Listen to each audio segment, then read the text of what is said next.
Hey guys, Shredwolf here.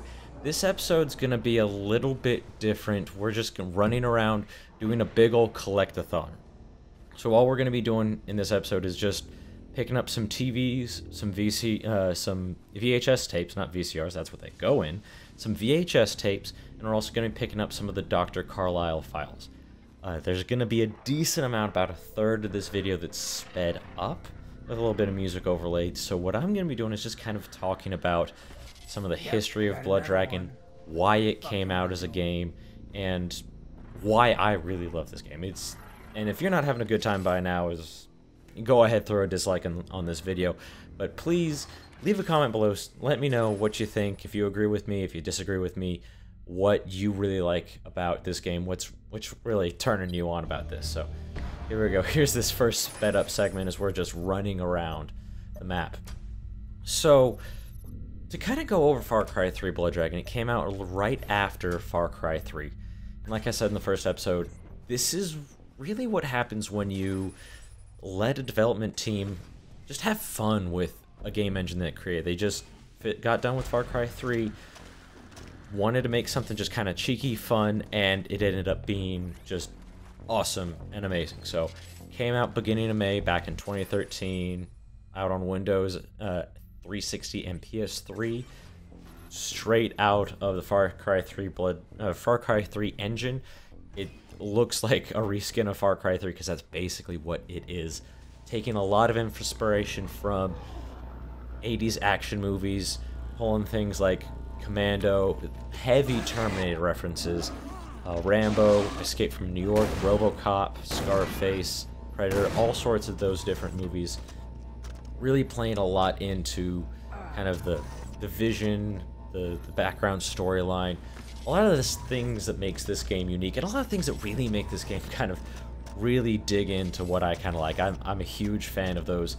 The neon lights, the 80s synthesizer music, the cheesy one-liners. So you can tell this game really just does it for me.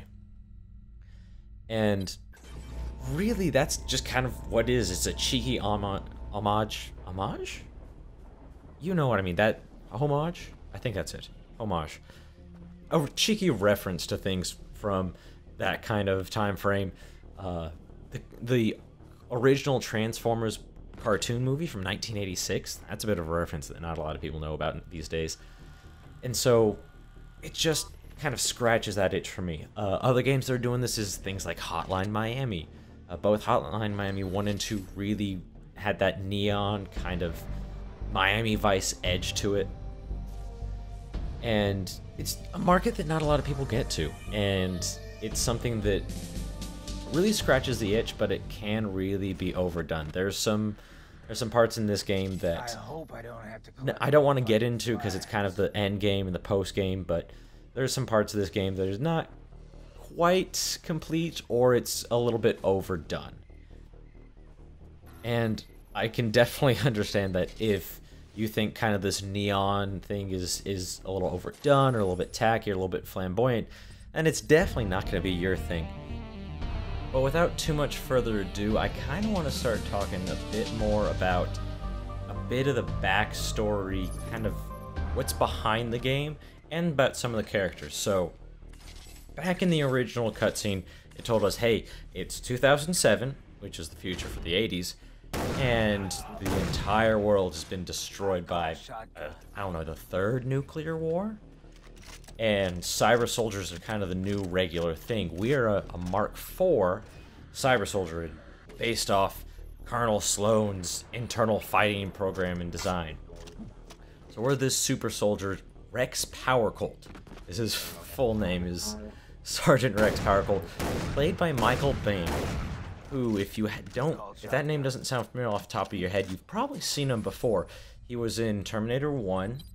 He was the main male protagonist in Terminator 1, protecting what's-her-face? Susan Connor. God, I should know that. He was in The Abyss, he was in Aliens, he was in Rock, one of my favorite movies. He was the lead Navy SEAL commander in The Rock who died, and it's like in Terminator died, and he tends to die in a lot of his movies.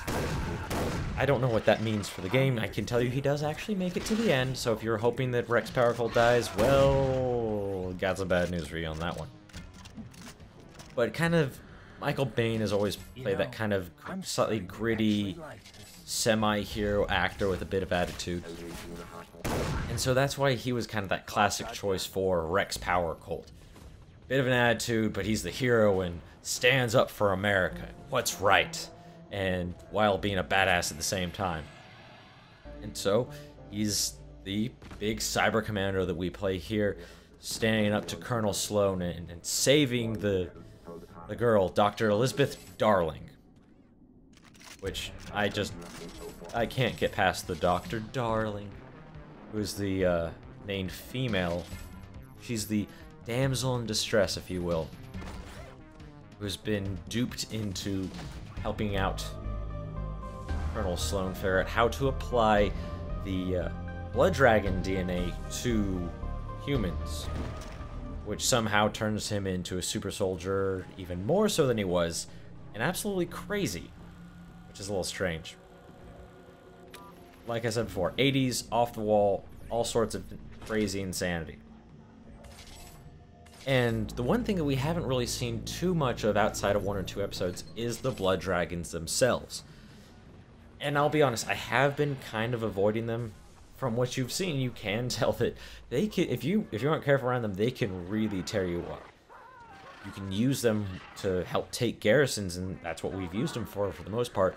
But they have a lot of health, and they can tear you down quickly. We had to kind of cheesily take one down a few episodes back when we were taking over that garrison. Later on in the game, we're going to get a big, strong weapon that's going to help us take those things out easier, and we'll see more of them later. I do think there's a very specific number of blood dragons in the game. I can't remember off the top of my head how many there are. Now, one of the nifty things about blood dragons is you can easily tell, okay, what color they are is how aggressive they are at you. Green is, okay, they don't care about you. Yellow is, hey, they know about you, or they're alert. And red is, well, they want to rip your throat out with their laser teeth and shoot you full of lasers and eat you for lunch. Now, the one thing that you might not have noticed is the little swirling thing on the back of Rex Power Colt's left wrist is an indicator of how aggroed the blood dragons are to him. So right now, it's all green and swirly, so there's no blood dragons around. They don't really care about him. When it turns yellow and red, respectively, it means they're aggroed on him. If there's just some enemies that have distracted the blood dragons, it doesn't change color at all, because, well, blood dragons don't care about him. Or, respectively, us. And I'll be honest, I normally like to keep it that way. So, how do we take these things down? Right now, explosives are really our best bet. The big sniper rifle is a good bet. The C4 and the grenades are a really good bet. But for the most part, right now, we kind of just want to take it easy. There's going to be better ways to take them out. Like I said, later in the game, we're going to get some awesome laser weapons. But that's really second half, or really last quarter of the game. But right now, they're not so common that they really provide an issue. Watch this stealth kill right here. I don't know why I threw the D4 there. I really didn't need it. And so we'll get more into using blood dragons for taking out some of the garrisons. I'll try to use them or play around with them a little bit more in some of the other episodes. As far as the garrisons go, they're pretty much the same formula. You find a garrison. Well, here I am trying to get a blood dragon in here, and I realize it takes me a few minutes, but I realize there's not any on the map around me. Which apparently they have to be on the map for the hearts to attract them. But garrisons are pretty much rinse and repeat. You find a big fort, you sneak in, try to take out as many as you can by sneaking, and basically kill everyone, and then it's all yours. Now, what do we get from the garrisons is we get the side quests, we get a new place to spawn, we get the fast travel system, which I don't really use too much because we haven't really had to travel too far. We'll utilize it more in some of the other episodes. Once the missions get further and further apart and the collectathons get further strewn out, we'll use them more. And I had absolutely no business sneaking in here the way that I did. That big guy with the Gatling gun should have gotten me. I got so lucky with that die landing there. Getting the rest of these guys. Really good shot. I probably could have taken this entire garrison without alerting anybody. But unfortunately, it's kind of hard with the helicopters, as you'll see in a minute or so. But the other big important thing we get from taking out the garrisons is we get those side quests that give us the weapon upgrades, which we'll do more in the episode after next. Next episode is just going to be plot, because we haven't done much of that in a few days. And really, some of these weapon upgrades tend to break the game when you get some of the ones further down the line. I mean, the shotgun gets even more powerful. There's a quad barrel upgrade for the shotgun that we want to get. And this is where I kind of lose the plot as far as sneaking around goes. The other helicopters turn on and the big guys start turning on. Yeah, and then there's the alarm. I don't think there's a single garrison that we go through that I don't set off the alarm and get reinforcements, which is a real pain in the ass. And I don't know why I decide to take a sniper rifle to try to take out a helicopter. Doesn't work out too well for me. So as I stumble through here, let's talk about some of the other things we got going. We got Colonel T.T. Brown, which died, or Lieutenant T.T. Brown, which died way early back in the intro. Our sidekick. And, well, for lack of better things, he was our token black sidekick that died in the very beginning of the game. Doing the... well, getting his back broken and his bandana flying off when, you know, Colonel Sloan or Commander Sloan or whatever his name is, breaking his spine in half like Bane from Batman. And it's about here that I remember I have a minigun. Yeah, let's take those guys out. So we have, you know, our way overpowered bad guy, Sloan. It's way off the reservation, way crazy. We have our ultra-American hero. And we have our token black sidekick that is also the first main character to die. We have the damsel in distress, who is a beautiful doctor, oppressed and in need of rescuing, and that helicopter doesn't need that much more. And there we go. There's the next garrison. I want to get that sound as a ringtone. That's a really good sound. Alright. So we got, at this point we have 5 to 13 garrisons. I get one more garrison in this video, and a couple more of the TVs. One of the nice things that they added in the shops is, you saw it just a second ago, is refilling all your ammo at a discount. Honestly, every time you go into garrison, you should probably do that. Just because that way, no matter what gun you pick up, you're getting that new, getting full ammo every time you pick one up. And here's the first big damage upgrade for the double barrel shotgun, or gives you the double barrel for the shotgun. One interesting thing is it actually doubles the clip size to 16 because you do fire off both barrels, so you do go through ammo a little bit quicker. Just something to be aware of when you use it.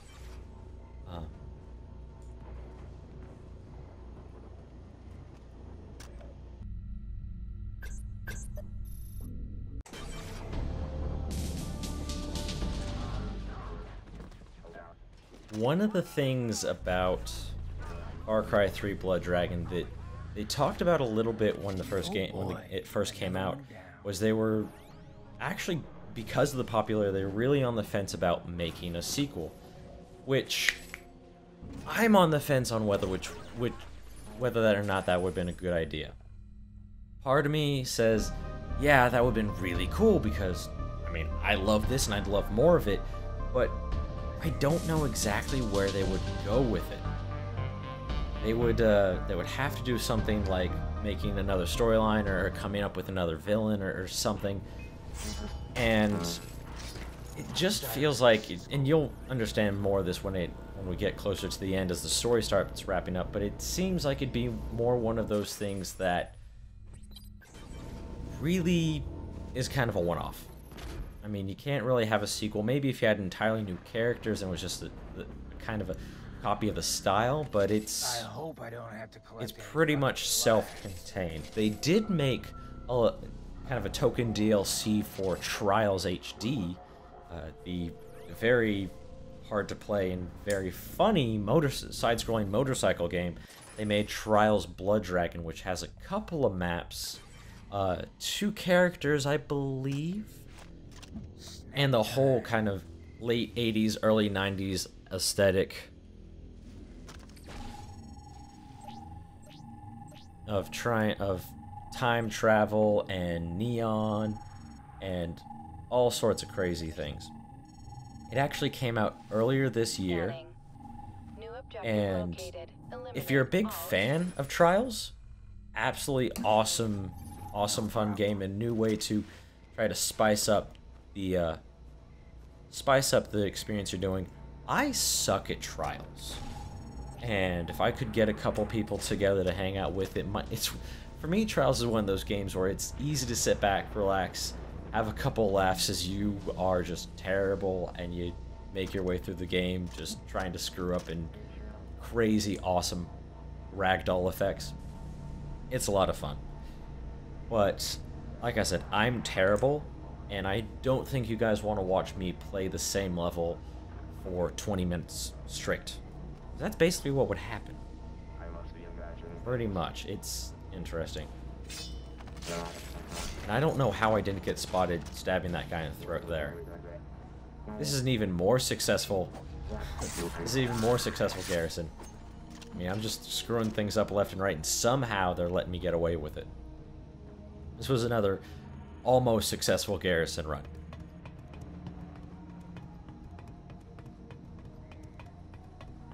Alright, let's get up this ladder. Nice view.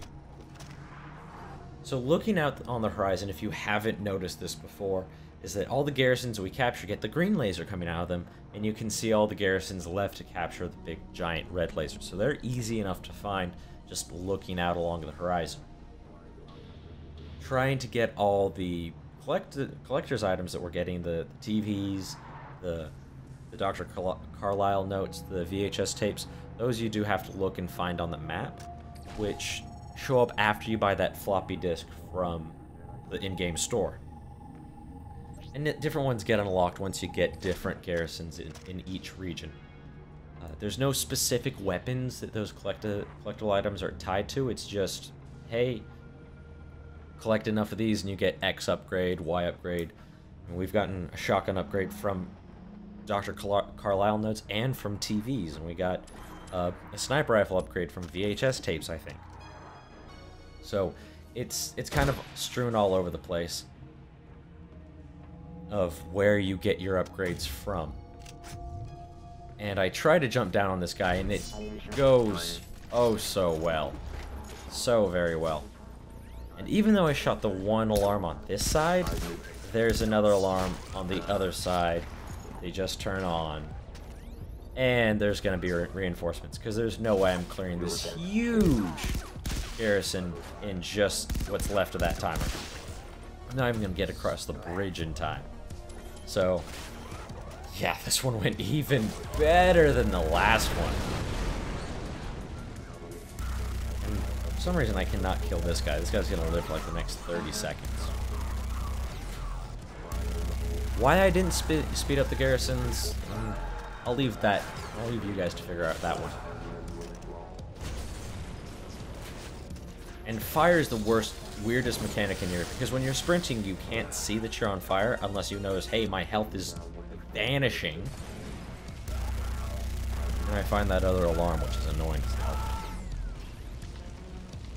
And I'm on fire again. I do like, getting back to some of the more cheeky reference things, I do like when you're out of health packs and you heal yourself up, you're either using the squishy hand grip thing in your right hand, or basically you rewire your left arm, or you weld it back together. it's one of those kind of over-the-top, cheeky things that just, again, makes me fall in love with the game. It's all those little things, the devil horns with the lightning in the middle. Yeah, it's cheeky, it's over the top. Yeah, it speaks to the 7-year-old inside of me. Heck yeah. It's what makes this game great and amazing. So refilling that ammo. No more upgrades for any of the weapons. I don't know why I look through them. Yeah, there's nothing new.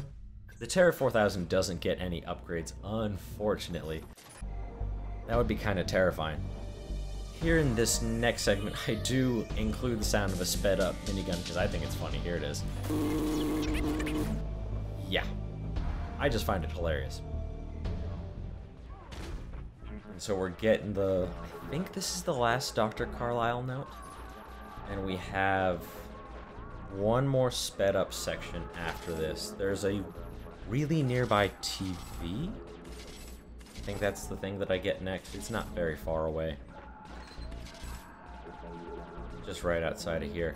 And I want to, you know, kind of shoot some more people in real time. Killing all those guys. See, there's that extended mag upgrade that I was talking about getting from Dr. Carlisle notes. And so there's another upgrade just right up here. It's not too far away.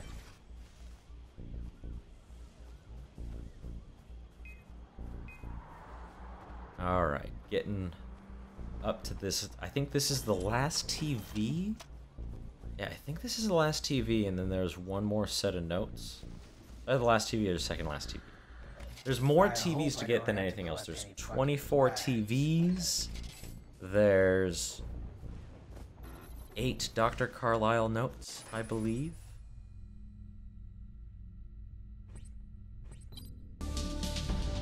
And, I think there's 12 VHS tapes. I can't remember.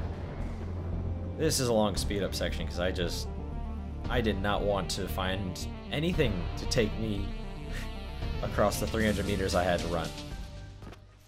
Here's the last note.